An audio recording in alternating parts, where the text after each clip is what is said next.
तयार झाले आपला मॉर्निंग ब्रेकफास्ट क्रिस्पी मटार बॉल. चवीला अतिशय सुंदर लागतात. नक्की ट्राय करा.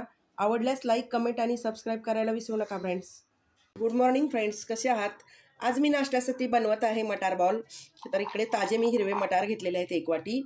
कोथिंबीर आहे, 1 मोठा कांदा मी कापून घेतला आहे, 1 चमचा जिरा आहे, 10-15 पाकळ्या लसूण आहे आणि 5 मिरच्या आहेत.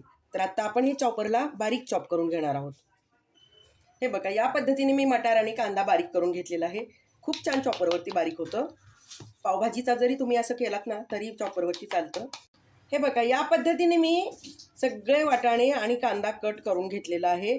चॉपरवरती एकदम मस्तपैकी चॉप झालेला आहे. तर आता आपण बनवायला सुरुवात करूया. चवीप्रमाणे मीठ, याला कुणीच नसते. 2 चमचे मी बेसन पीठ घातलंय. 1 छोटी वाटी मी रवा घेतलाय. आणखीन अर्धी वाटी घेऊया, 1.5 वाटी रवा, हळद, हिंग, 1 चमचा मी तांदळाचं पीठ घातलंय. आणि आता आपण ह्याचा घट्ट गोळा मळून 10 मिनिटासाठी आपण ठेवूया, त्यामुळे रवा छान फुलला जाईल.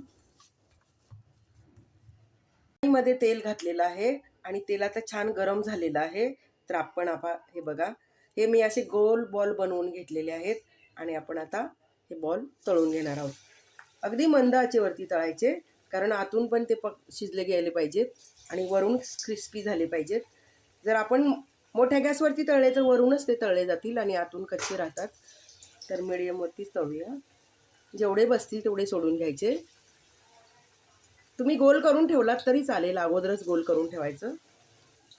आता आपण खालीवर करून चांगले शेकवून घेऊया. साईज तुम्हाला हवी तेवढी ठेवू शकता, पण मध्यमच ठेवायची. छान शेकले जातात आणि दिसायलाही छान दिसतात.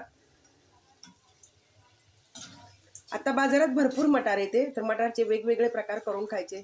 मटार बॉल, मटार टिक्की, मटारपासून बरेच पदार्थ बनवता येतात. दोन्ही बाजूने मी छान शेकून घेतलेले आहेत. हे बघा, तयार झालेत. आता मी काढून घेते.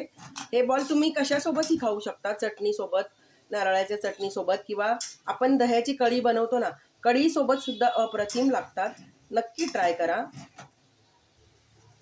आता मी काढून घेते